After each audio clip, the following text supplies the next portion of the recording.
Yo, what's up YouTube? It's your boy Steven, and welcome back to another Black Myth Wukong video. As of today's date, there were over 25 million copies of Black Myth Wukong sold, and with that, many secrets have been found. From combat tips to gameplay guides, a solid amount of the community has come together to find all the hidden secrets in Black Myth Wukong. But what if I told you guys there's some knowledge that the pros have been hiding from you?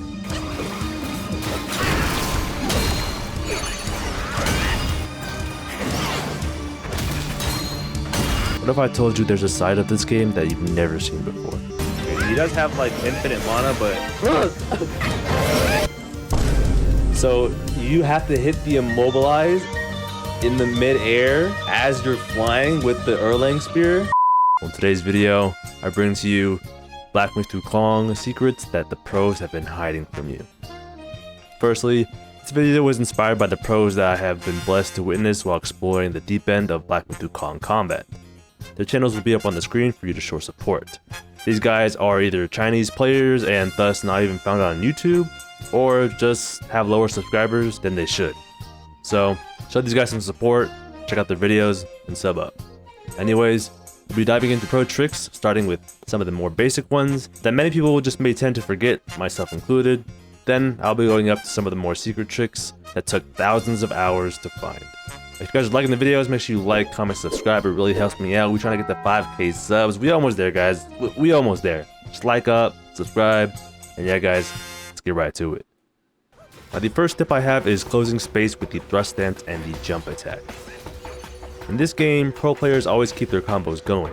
They do this so that they will always be ready to set up the next move. In order to do so, it's important to close in distance between you and your enemy as fast as possible. You want to maximize damage, and surely running around just to hit your opponent is not effective. The best way to close in distance is to utilize the thrust stance's varied combo to pull yourself in and out of combat. This move has the unique property of locking onto your enemy and pulling the destined one a little bit further than you would expect. You'll be amazed at the amount of distance you can get from this. You may also choose to close in distance by using the jump light attack. It doesn't seem like a lot, but you can actually do some styling on these bosses. Using the medicine, drink, gourd, and soaks without healing. Now, I've covered this aspect a bit on my channel, but I want to drive this point home, especially because I always tend to forget to do it. But pro players take advantage of medicines, drinks, gourds, and soaks effectively to boost damage, when possible. This comes with a risk as you are trading potential health for damage. Fluid stance change. In this game, it is extremely important to have the most fluid stance changes you can. This is due to Black Myth Wukong's dynamic combat always changing speed and intensity. Some enemies' attacks start off slow, but quickly ramp up, then start to do some devastating damage. Pro players always know which stances enemies' moves are best for, and change their combat accordingly. Practice this in fights in order to get the timing just right, and you won't have to look like this. What the heck, bro? Next we have Evanescence. Evanescence is one of the coolest skills in Black Myth Wukong. It is probably one of the hardest tricks to do consistently, but when done correctly, yields amazing combat potential. If you already don't know, Evanescence is when the enemy is immobilized the moment they attack. It extends the immobilized duration and massively increases the damage the enemy takes. This takes very good timing, but with some practice, this is actually very possible to do consistently. One tip I have for y'all here is that the timing is about the same as a perfect dodge. It takes a few milliseconds to actually press the buttons and register what's going on in your brain, so make sure that you keep this in mind. Pulling off this move is super satisfying and yields great damage. Using spirits to get iframes.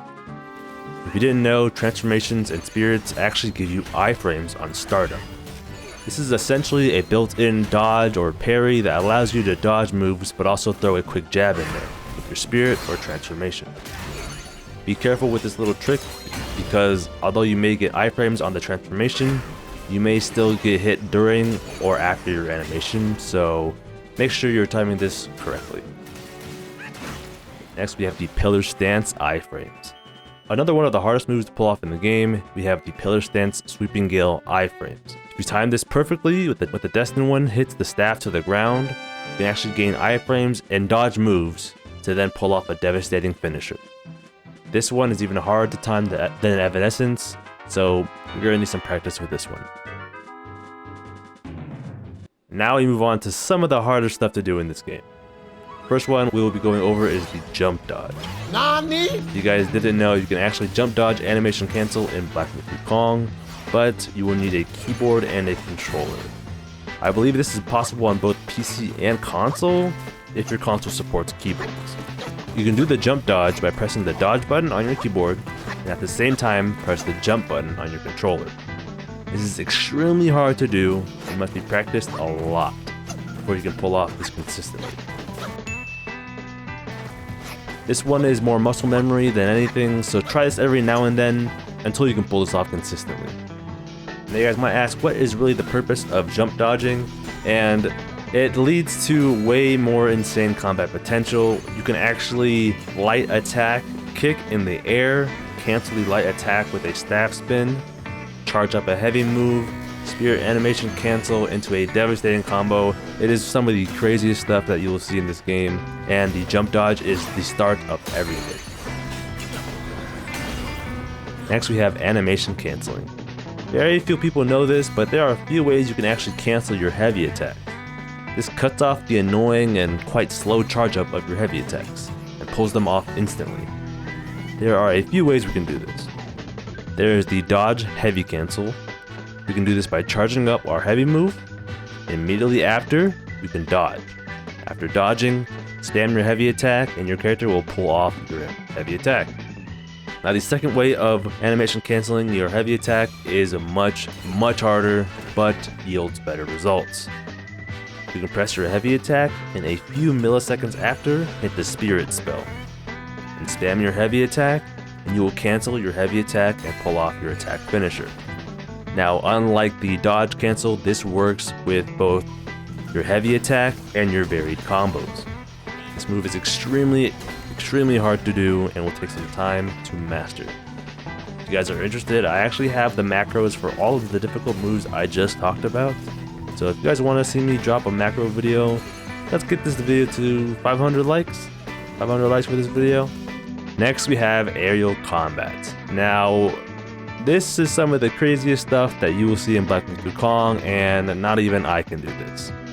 This movement is possible only with the Erlang spear, specifically on the 4th light attack. As soon as you see your character jump up into the air for the attack finisher, you can cancel the animation by spamming one of your spells, either Rock Solid or Immobilize, and this will animation cancel your character and actually make you fly.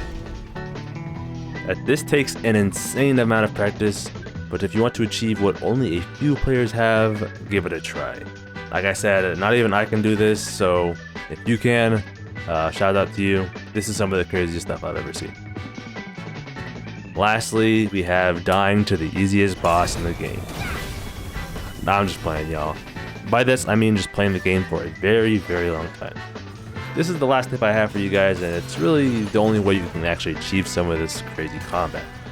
You gotta pour in some hours into practicing these techniques, and with time you can nail some of these down. Like I said, I don't even know some of these things, but even doing some of them feels extremely satisfying and makes combat even smoother.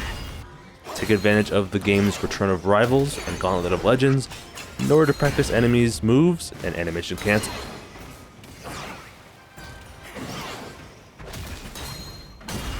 Alright guys, that's going to be it for today's video. If you guys liked it, make sure to like, comment, subscribe.